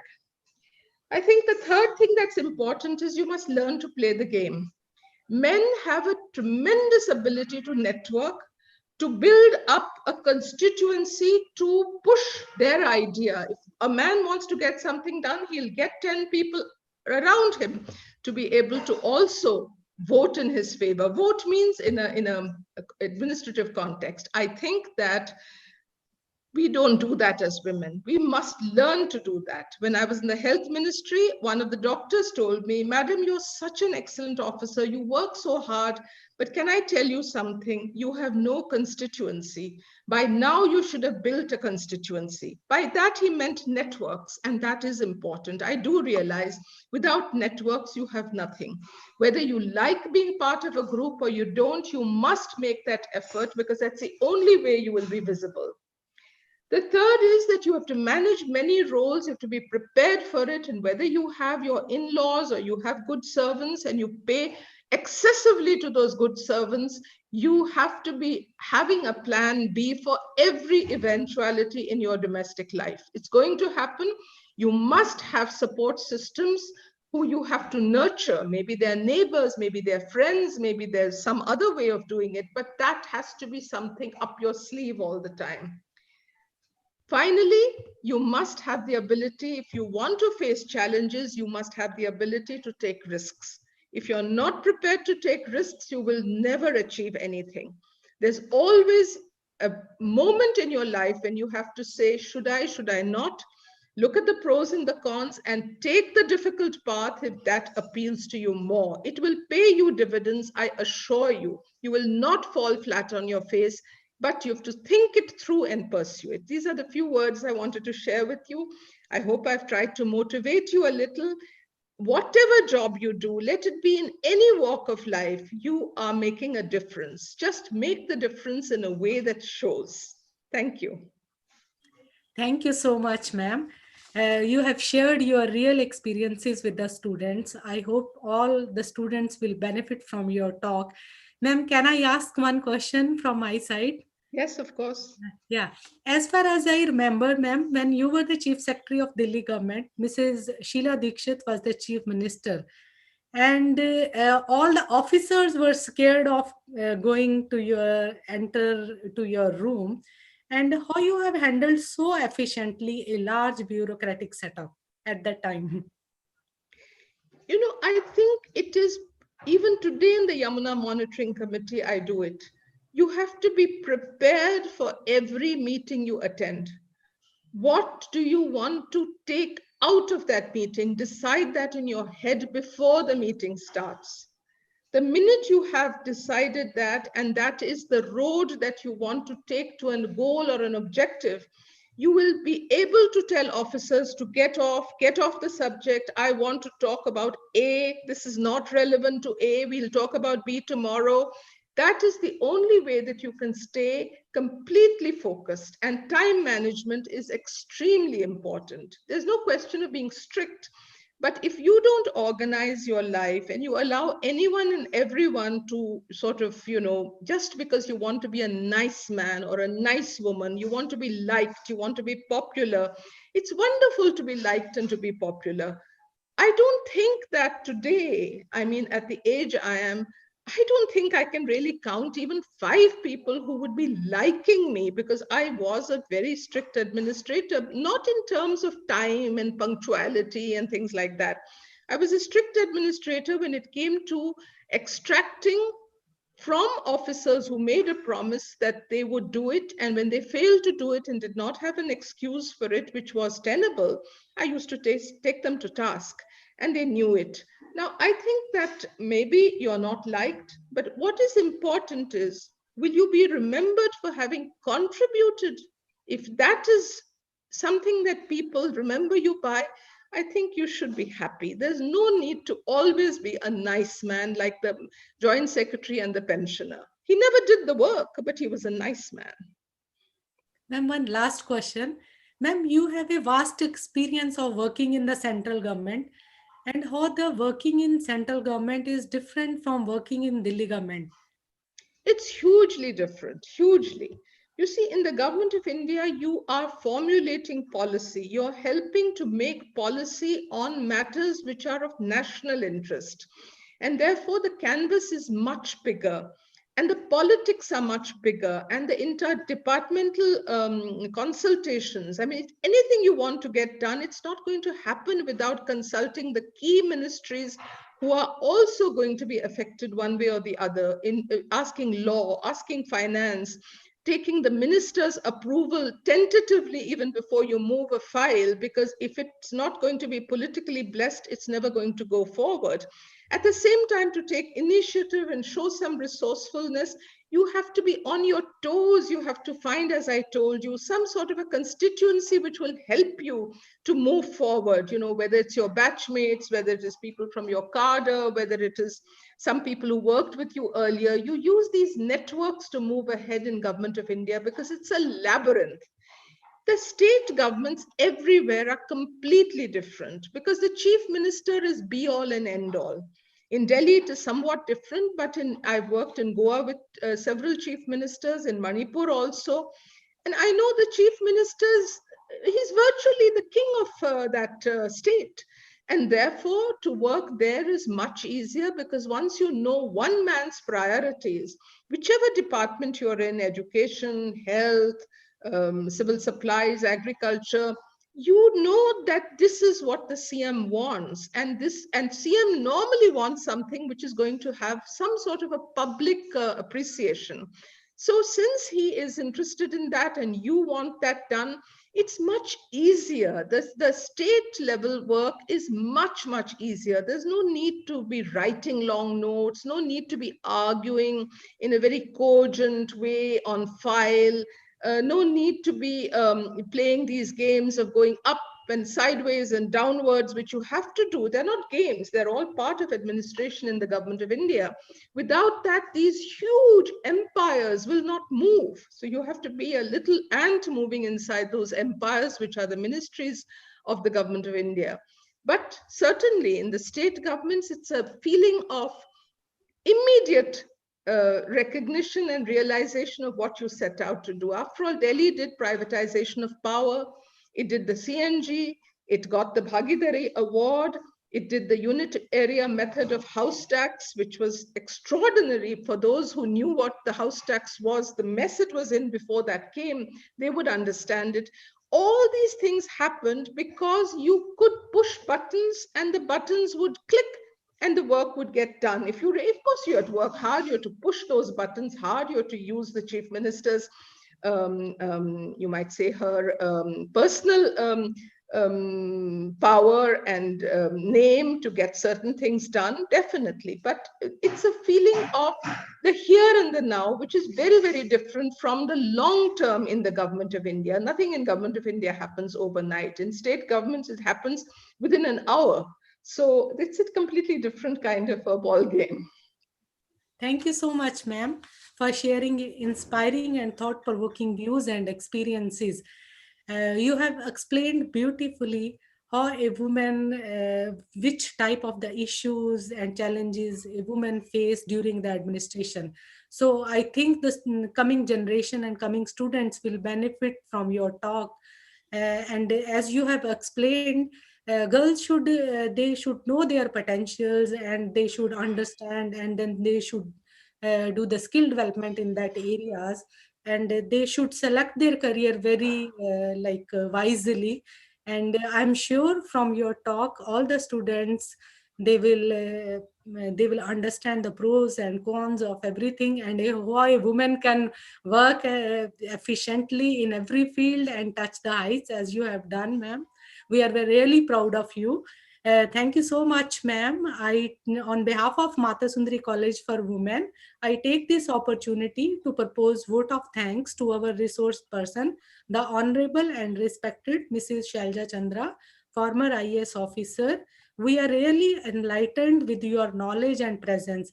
Please accept our sincere gratitude for taking out time from your busy schedule and gracing us. Thank you so much, ma'am. Thank you. It was a pleasure being with you. Thank you. Thank you, ma'am. Thank you.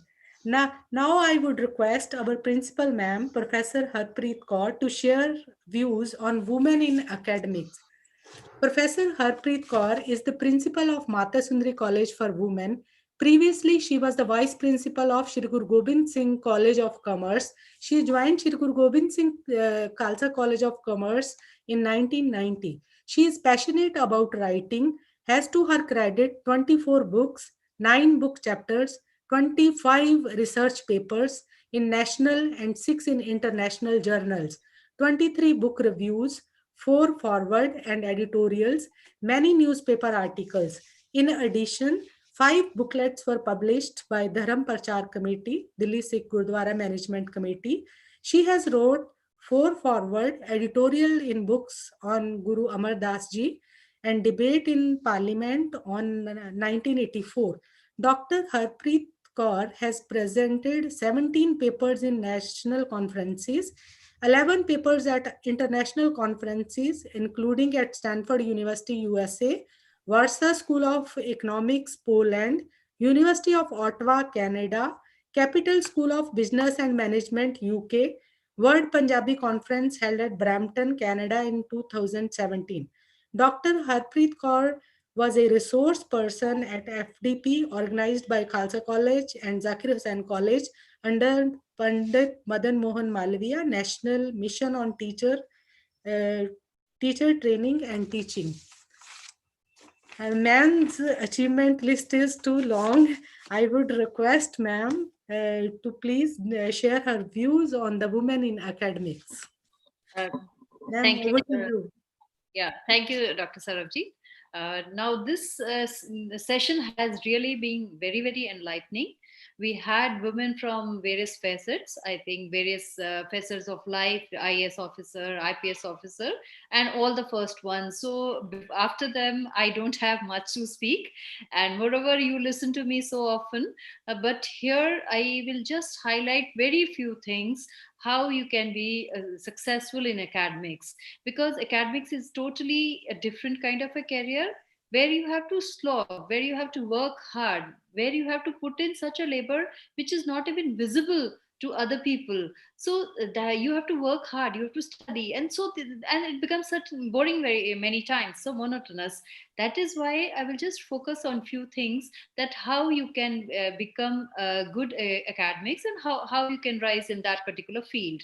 Now, firstly, I think focus is very important. Focus on what you want to do. If you really want to take up educational line, then take it, but you have to remain very focused. It should not be the last resort, कहीं और नहीं हुआ है तो चलो हम पढ़ा लेते हैं, तो वो नहीं होना चाहिए. You should be very particular that you are taking this job because you have passion for this job, because you like it, and you want to contribute something to the people, and to the coming generations. You want to train the coming generations, because after all, teaching is important, because you are, creating a generation, and this generation whole lot will look at you. And if you remember your teacher, that so and so was my teacher, I think that is the best tribute to any teacher. Secondly, also, once you are in the job, I think work-life balance has been, told by both the art speakers, that my small things at home are very important. If my children are not in order, if my house is not in order, then I'm not happy at work also. And everyone has to find their own ways and means. Nobody can tell you that how you will balance your life. It is, you will have to think it yourself, and then you can, balance your life. So it is very important that you have balancing your life. And in this vein also, the small leisure at home, or if I want to go out for a small trip, I think that is also very important, because we will rejuvenate ourselves, and then we will work later on. Thirdly, I would say that commitment is very important. I'm committed to my work. If I want that, each thing is important. If I want that people should respect me, I should be committed to my work. And nowhere there is no shortcut to success. You always have to, climb through the ladder and take things in one by one. Don't take all things together, because you will not be able to balance the things. So take things as they come, try to solve them. And the solution to the problem is what Dr. Kiran Bedi also said, that solution to the problem is by and large most important. Don't be afraid of problems, those negativities in life which are you are facing all the many times, but be positive in your approach. If you are positive in your approach, I think you can, you can succeed in anything. Also accessibility. I should what I believe as I take Mata Sundari College as my family, and I am accessible to all my faculty members and all my students also. The students also many times come to me and they ask their problems, and even faculty members, I am always open. So it is kind of my second family, and that is why I really love all of them. And I think whatever little love I am getting from their side is because of that, because I treat them as a family, and always ready to listen to all their, even the minor problems, not only professional problems, but also the personal problems. And I love my family here. And also that what is important is that you have to balance all your activities, because I have to pursue certain other activities also. As an administrator, I have to do so many other things. I have to balance other things. I have to balance my home also. So balance all your activities, find time for each small thing. It's not that, even if you know you are talking to even a junior person or whoever it is, but find time for that. Be patient, listen to their problems. And then I think there will be a balance.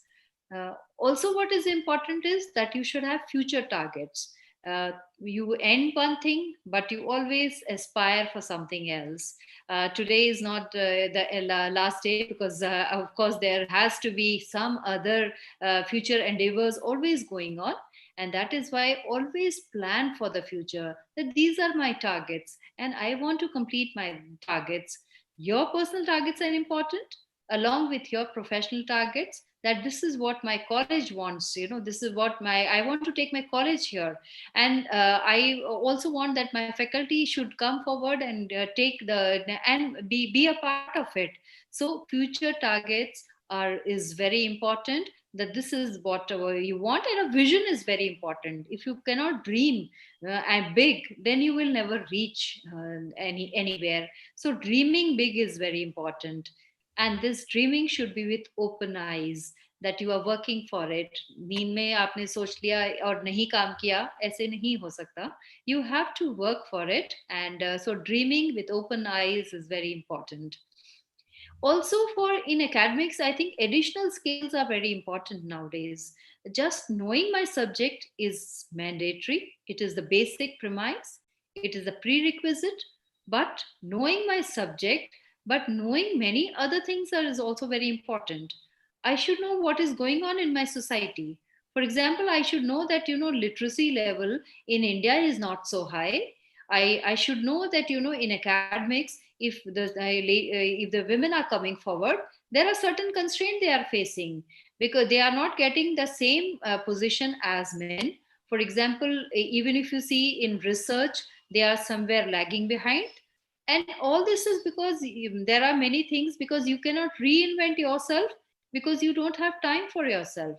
Most of the women who have to work at home also and balance their life also, what happens is sometimes you are unable to you reinvent yourself, and that is why a lot many problems come, and you are unable to succeed in future endeavors, and get promotions and all those. So again, their balancing is very important. That balancing act has to be done. But future targets are equally important, and along with the additional skills what I am talking about. For example, my communication skills are very important. I have to communicate all what I want for my college to everyone, and I have to do in a manner that they like it. Even my students will come forward if we communicate to them that this is what we were, this is our target for the college, and you all should come join hands together. Another thing is digital skills nowadays are very important. And we are seeing this whole lot of webinars which are coming up. And I'm sure my faculty was not so conversant before the COVID, but now all of are so conversant and they are doing it so beautifully. So learning is, it should be on and on. You just cannot end your learning, because there are so many things which you have to learn. And digital learning nowadays is very important, and you have to learn it to the extent that you are able to communicate it with your students, until and unless you are conversant. The students will not be so comfortable with you. So and also technology will make things so interesting, because I can show this small video. I think the small video showcased by Dr. Kiran Bedi about herself, I think those things were talking. I also spoke about those things, but when we saw it on the in the video, I think it made it more interesting. So that is why these additional skills are going to help you in long state, and never feel that these are going to go waste. So whatever learning you are getting from various quarters, just grab it, just learn from it.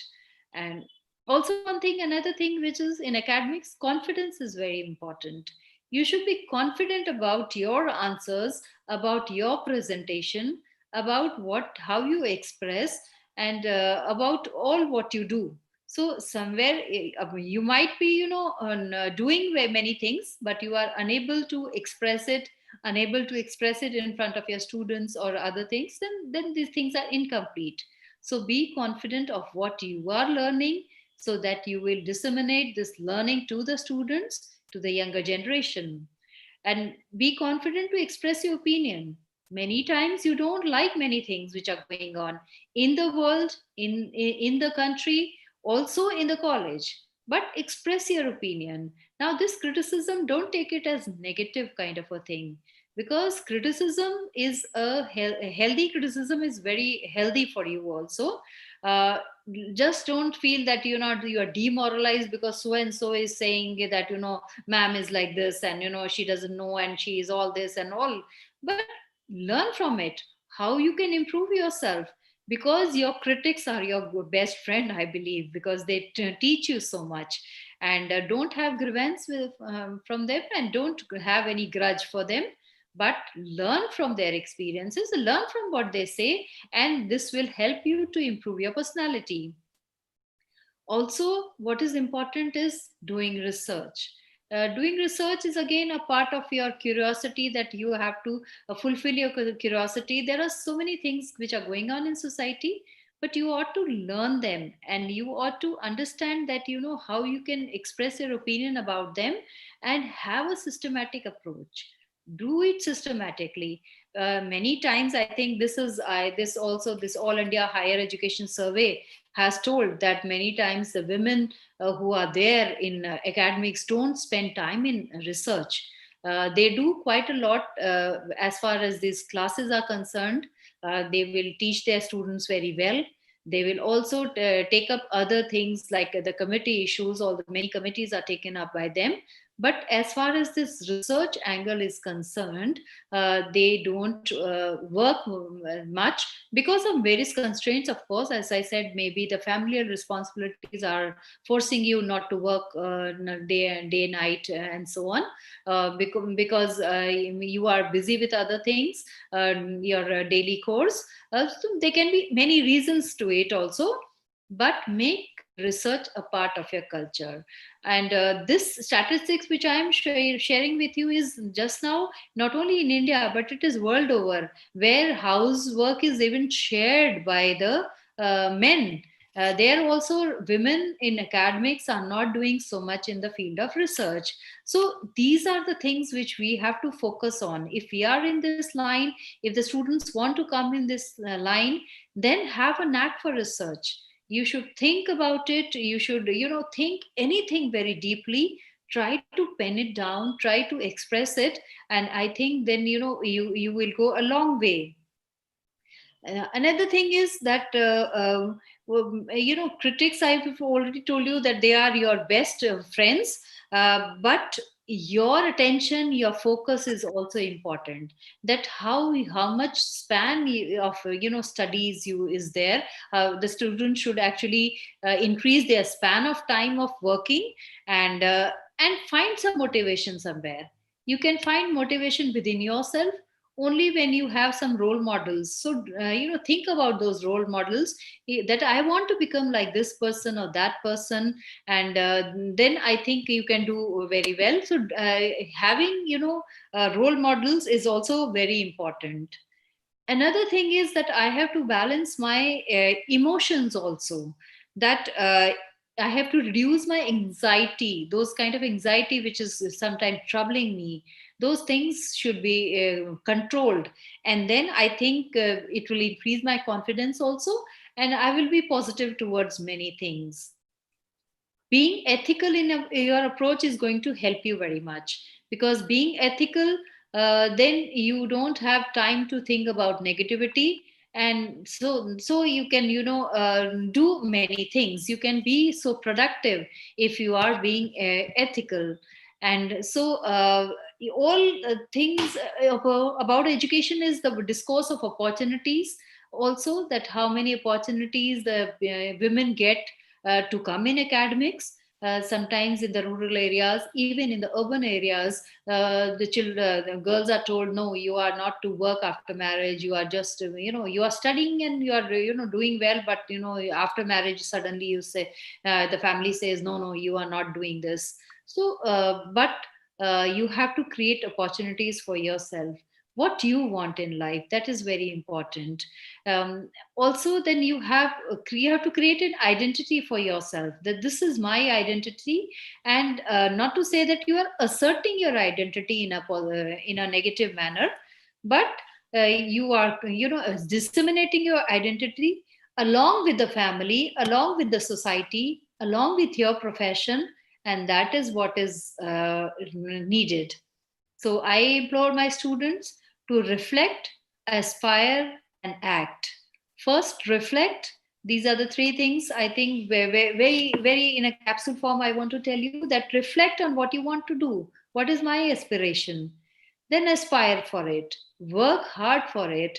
Focus on it. And then channelize all your energies for it.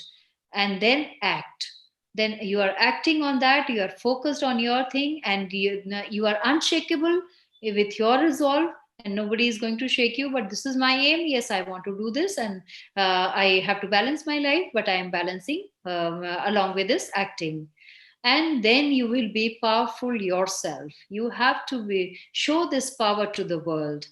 And at the end, I would also want to say that in academics, after all, we are distributing solutions is not the correct thing. We have to distribute ability to solve the problems, to correct the imbalance which is going on in the society, that where women in academics are very less. Women, as far as literacy rate is concerned, it is improving, but yet it is very less, far from satisfactory. So we have to correct the imbalance in the society, but with our own powerful, you can say, self. And so it is for us to decide what path we have to take, how we have to take, and this is all, then we can rise very well. So with these words, I want that my students should be very clear and focused in their life, and balance all the things in life, and be successful. With all good wishes to my future aspirants and my future students who are going to do many things in life, with all the blessings. And also, I want to thank the entire team, the philosophy department and physical science department and psychology department, who have come together to guide the students in this very, very unique event, where we are where very very, very successful women from all walks of our life are coming and sharing. And I'm sure you are going to learn quite a bit from this, and this will always be a memorable one. Thank you. Thank you so much, ma'am, for explaining what is expected from a woman in academics. Girls, you have to work upon your communication skills, and you have to also learn how to manage your emotions, how to understand other people's emotions, how to express your emotions. And ma'am has also explained how you can do the work and life balance, and how you have to be ethical in academics. And first ma'am has told ki first you identify what you really want to do in your life. You have to identify yourself, what your good areas. Then you have to inculcate the skills in those areas. And ma'am has also explained, first reflect, then aspire, then focus, and then achieve whatever you want to do, whatever you want to achieve in your life. So you have to, all of the students have to select their realistic goals into the life, so then they can aspire. And any all the persons, all the students, they have the potential to do good things in life. In any one area, one person maybe have the potential to do in one particular area, maybe the other student can do well in another particular area. So ma'am has explained beautifully. Thank you so much, ma'am. It's my privilege to offer vote of thanks to our principal ma'am, who has always been a support, guidance for all of us. Thank you so much, ma'am, for such a enlightening speech. I'm sure students will get benefit from this. Whosoever want to go in the academics, now they must work upon the skills, whatever is required for to be a good teacher.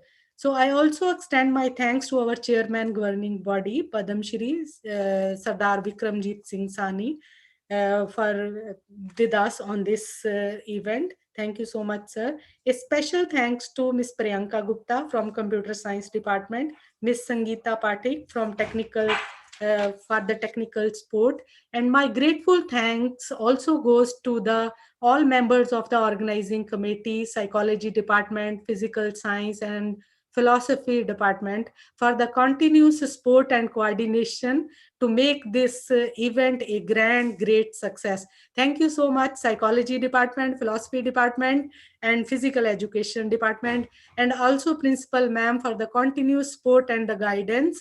Thank you so much, ma'am. Finally, I would like to thank all the participants, our teachers, non-teaching staff, and dear students, and all other participants for their active participation. With these warm words and a kind message, we move to the end of today's workshop. Thank you so much. Himlata, if you want to give some instructions for tomorrow and day after tomorrow's workshop, so please go ahead. We have also, tomorrow we have, I think, offline session, then day after tomorrow, then again we Sangeeta, can we have the poster, the combined one? Yes, yes. Yeah. Yes, ma'am. Yes, ma'am. Himlata, आप बोलो. Thank you so much, Pooja. Thank you so much, Hemlata. For all the students, it is Everyone from the physical education department. Thank you. For the all sport and coordination. Unmute Hemlata. Unmute Hemlata, please. Unmute her.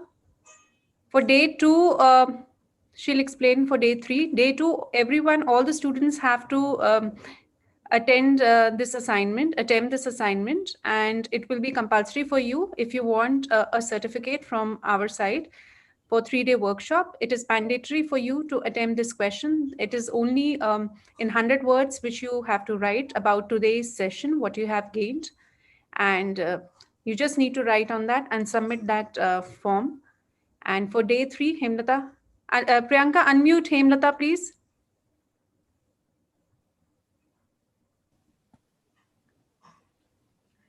Yeah, good evening, everyone. For day 3, we have 3 speakers with us. One, we have Ms. Preeti Tanwar. She is CEO of High Ed Success, and she will be addressing us from her place in Georgia, USA. Then we have a scientist, Dr. Pooja Hazari. She is Joint Director, DRDO. And after that, we have Ms. Manu Bhakar, who is an Olympian. She will be addressing us day after tomorrow. So I hope like today everybody joined and motivated all of us. It feels really good to have you join us. And I hope day 3 also you'll all make it a success. Thank you. For teachers, it's not mandatory to attempt that question. Teachers are exempted from that. Thank you. Thank you. Can we wind up, Sangeeta? Thank you so much. Can we have a photograph if people are there? Yes, 130 participants are there. Can everyone please switch on the camera so that we can have a photograph?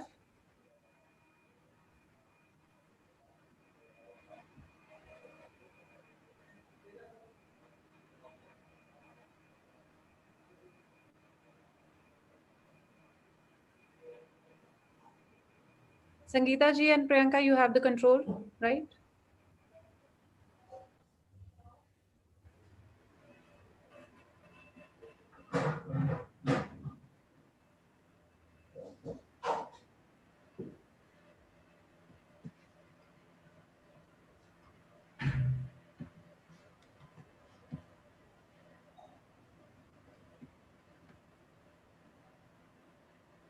Thank you. Thank you, Sangeeta. Thank you so much. Can we leave now, Sangeeta? Thank you so much for all the support. Yes, ma'am. Thank you. I'm ending the meet. Feedback link is activated.